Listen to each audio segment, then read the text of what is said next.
Sekarang kita bahas yang keenam, yang terakhir mengenai pola hereditas, yaitu tentang gen letal atau gen kematian. Yang dimaksud dengan gen letal adalah gen yang apabila dalam keadaan homozigotik dapat mengakibatkan kematian pada individunya.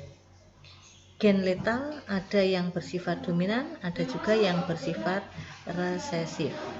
Kita bahas yang gen letal dominan. Contoh pada ayam.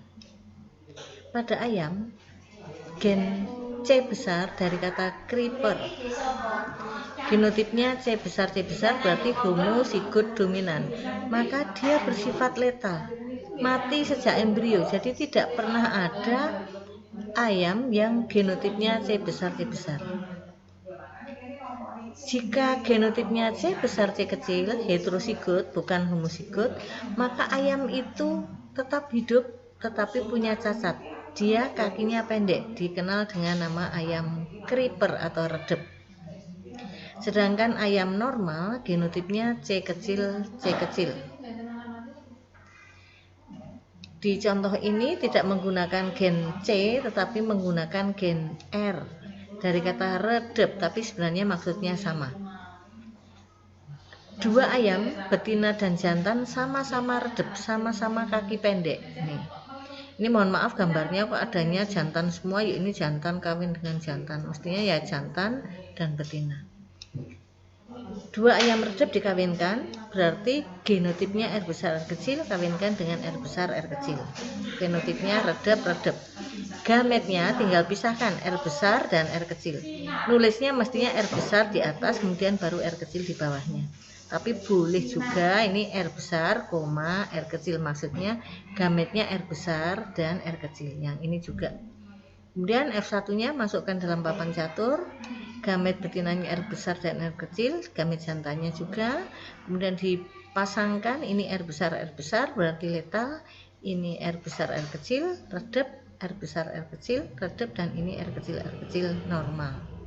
Sehingga F1-nya yang bergenotip R besar ada satu kemungkinan di antara 4 bersifat letal 25%, yang R besar R kecil hidup tapi cacat, ayam redep, kemungkinannya 2 dari 4 berarti 50%, dan yang normal R kecil ada 1 dari 4 kemungkinan sehingga 25% normal.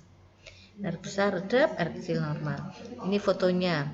Ayam kaki pendek dikawinkan dengan kaki pendek, kemungkinan keturunannya 1 letal, berarti ini yang C besar atau R besar letal. Ini hidup tetapi cacat, kaki pendek, R besar R kecil atau C besar C kecil, creeper.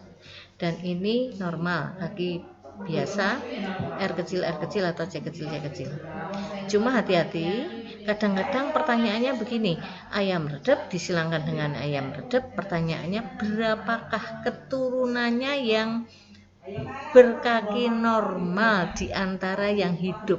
Berarti yang letal tidak ikut digunakan untuk perbandingan, sehingga yang creeper 2, yang normal 1 dari berarti 3 kemungkinan. Maka kalau ditanyakan berapa yang berkaki normal di antara yang hidup, jawabannya 1/3 kali 100%.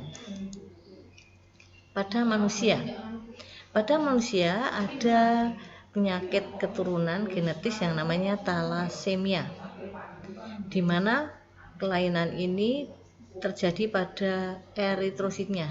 Ini eritrosit orang normal, bentuknya bulat cekung di kedua permukaannya atau bulat bikonkav. Sedangkan pada penderita thalassemia karena kesalahan dalam translasi oleh ARNT mengakibatkan eritrositnya menjadi bentuknya tidak normal, dia mudah sekali pecah, mudah sekali rusak, dan daya ikat terhadap oksigennya relatif rendah. Thalassemia adalah gen letal. Thalassemia ini singkatannya TH. Jadi kalau TH ini bacanya TH besar begitu. Thalassemia mayor, dia bersifat letal, mati sejak janin. Jadi tidak ada manusia TH besar. TH besar TH kecil, dia penderita thalassemia, disebut thalassemia minor. hidup, tetapi selama hidupnya harus rutin transfusi darah. Setiap kali kehabisan eritrosit karena banyak yang rusak, maka dia harus transfusi. Kemudian TH kecil adalah genotip orang normal. Ini sepasang suami istri digambarkan dengan simbol yang istrinya normal, yang laki-lakinya talasemia minor. Maka kemungkinan anak-anaknya ini 50% talasemia minor atau beta talasemia trait, sedangkan 50% lainnya adalah normal.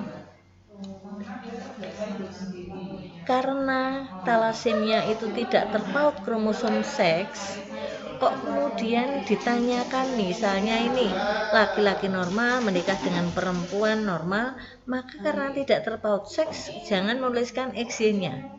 Tapi ketika ditanyakan berapa persen anaknya yang laki-laki normal, maka kemungkinan normal dikalikan kemungkinan laki-laki. Kemungkinan normalnya setengah, kemungkinan laki-lakinya setengah. Berarti 1/4 atau 25%. Kemudian ini, ketika laki-laki talasemia minor menikahi wanita talasemia minor, maka kemungkinan anak-anaknya kemungkinan normal 25%, kemungkinan talasemia minor 50%, dan yang letal kemungkinannya 25%. Kalau pertanyaannya berapa misalnya laki-laki talasemia minor menikah dengan wanita talasemia minor mempunyai 3 anak misalnya, berapakah peluang anaknya yang pertama tadi adalah normal, maka berarti mereka kan hidup, karena yang talasemia ini tidak bisa diperbandingkan, dia tidak terlahir, dia kan mati sejak embrio, sehingga yang terlahir hidup itu pasti bukan talasemia mayor, sehingga kalau nggak talasemia minor, talasemia mayor. Nah, karena yang ditanyakan yang normal berarti 1/3, 1 dibanding 1 dan 2 berarti kan 1/3. Ini sudah sama dengan tadi. Kemudian brachyphalangi, di mana gen B besar gen B besar itu letal, sehingga genotip B besar dia bersifat letal, tidak dikenal, mati sejak embrio. B besar B kecil dia hidup tapi cacat, penderita brachyphalangi, jarinya pendek dan menyatu, jadi jarinya itu tidak tumbuh normal, pendek-pendek dan menyatu. Orang normal itu memiliki genotip B kecil. Kemudian gen letal resesif. Pada jagung G besar itu normal, G besar G kecil hidup tapi daunnya warnanya kuning, hijau kuning. Sedangkan G kecil itu letal, tidak pernah dikenal. Pada manusia yang bersifat gen letal resesif adalah sickle cell anemia atau siklemia, di mana S besar dan S besar S kecil itu normal, tetapi S kecil bersifat letal. Ichthyosis congenita, I besar dan I besar I kecil normal, tetapi I kecil bersifat letal. Sudah selesai untuk KD 3.6 mengenai pola-pola hereditas. Kita masih punya 2 lagi, yaitu KD hereditas pada manusia dan KD mutasi.